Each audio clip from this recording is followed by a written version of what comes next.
Ukraine के सुमी प्रांत में रूस के हमले। जी हां, सुमी के वराचिनो पर रूस का कब्जा। 24 घंटे में मारे गए 1220 यूक्रेनी सैनिक।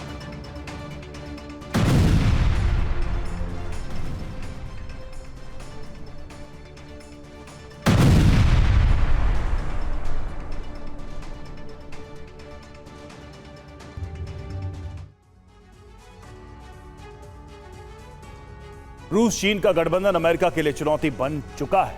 हालात ये हो चुके हैं कि यूक्रेन युद्ध को अमेरिका का नया अफगानिस्तान कहा जाने लगा है, क्योंकि दोनों देशों ने मिलकर अमेरिकी सरकार को यूक्रेन संकट में फंसाने का बंदोबस्त कर लिया है। एक तरफ चीन रूस को कूटनीतिक मदद दे रहा है, तो दूसरी ओर अब बारूदी मदद भी बढ़ रही है। इसके साथ ही दोनों देशों की सैन्य तैयारी भी तेज हो गई है। आशंका यह है कि रूस चीन मिलकर अमेरिका को जंग के नए मोर्चे पर फंसा सकते हैं। अमेरिका अब रूस चीन की तैयारी से सतर्क हो गया है और मिनटमैन मिसाइलों को एक्टिव रखने के आदेश जारी हो चुके हैं।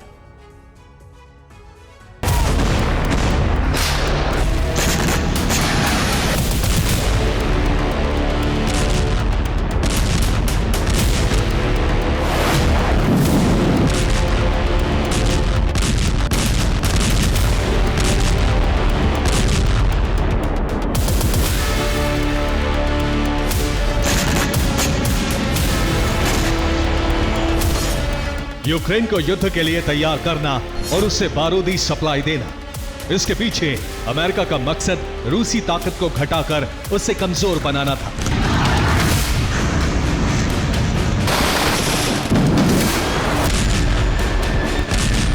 अमेरिका ने जंग इसीलिए लंबे खिंचवाई ताकि रूस के हथियारों का जखीरा घटाया जा सके।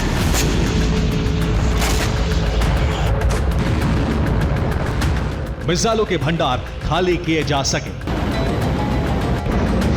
ड्रोन पावर को नष्ट किया जा सके।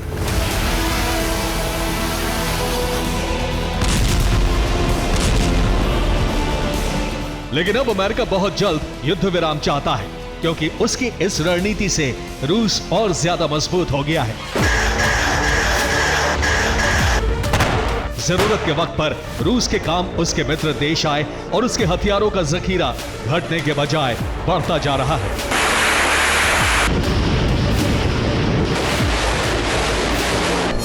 यूक्रेन के साथ जंग में अमेरिका, ईयू और नेटो के देश हैं, तो रूस के साथ जंग में ईरान, चीन और नॉर्थ कोरिया शामिल है। रूस चीन के गठबंधन को अमेरिका ने अपने लिए सबसे बड़ा खतरा माना है।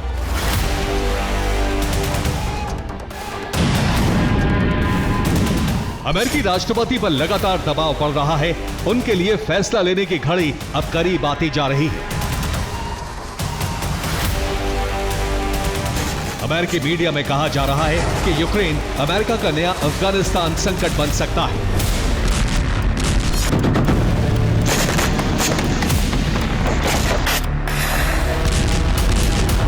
फर्क इतना है कि इस बार जंग में अमेरिकी फौजी नहीं होंगे, लेकिन यह संकट बढ़ता जा रहा है क्योंकि ट्रंप के युद्ध विराम के प्रयास नाकाम नजर आ रहे हैं। ट्रंप अपनी युद्ध विराम वाली शपथ की बेड़ियों में बंध गए हैं। उन पर शांति स्थापना की जिम्मेदारी का दबाव बढ़ता जा रहा है। पुतिन के खिलाफ ठोस कार्रवाई न करने से उनकी छवि को चोट लगेगी। अगर पुतिन के खिलाफ ट्रंप ठोस कार्रवाई करते हैं तो सीधी जंग का खतरा बढ़ जाएगा।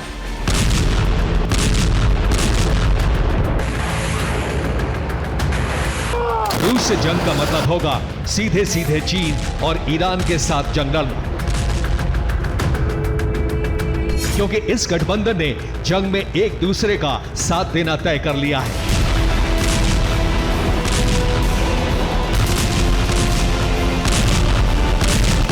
यूक्रेन की जंग में भी चीन लगातार रूस को मदद दे रहा है।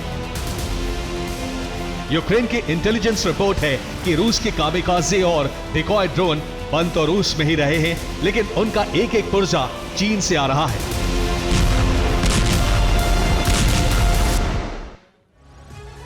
यूक्रेन की इंटेलिजेंस रिपोर्ट है कि रूस का ड्रोन 100% चाइनीज है। उसके ड्रोन में लगने वाला डेटा ट्रांसमिशन मॉड्यूल चीन की हुबेई जिंगझाओ की माइटेक इंटेलिजेंस टेक्नोलॉजी कंपनी ने बनाया है। यह मॉड्यूल कमांड सेंटर को ड्रोन का डेटा भेजता है। रूसी ड्रोन में GUAV X7 Pro flight controller लगे हुए हैं जो उसके फ्लाइट पाथ को कंट्रोल करने का काम करते हैं। और ये भी चीन की CUAV टेक्नोलॉजी कंपनी ने बनाया है। ड्रोन को रोटर यानी उसे उड़ाने वाले पंखे में जो सर्वो ब्रशलेस मोटर लगी है वो चीन की KST डिजिटल टेक्नोलॉजी ने बनाया और सीधे रूस को एक्सपोर्ट कर रही है। ड्रोन की उड़ान के दौरान हवा की गति को मापने के लिए एयर स्पीड नैनो सेंसर लगाए गए हैं और ये SKYE-2 ड्रोन कैन नाम के सेंसर चीन की CUAV टेक्नोलॉजी कंपनी ने ही बनाया है। इसी तरह ड्रोन के इंजन को चालू करने वाले इलेक्ट्रॉनिक इग्निशन मॉड्यूल भी चीन की कंपनी माइल हाओशियांग टेक्नोलॉजी ने बनाए हैं।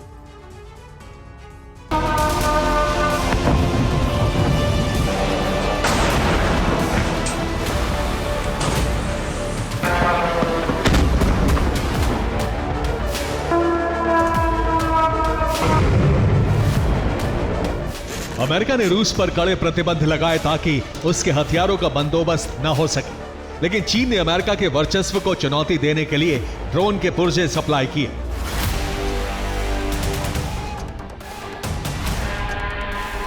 इन्हीं चाइनीज ड्रोन से रूस यूक्रेन के शहरों पर हमले कर रहा है और ट्रंप पूरी कोशिश के बाद भी पुतिन को रोक नहीं पा रहे हैं।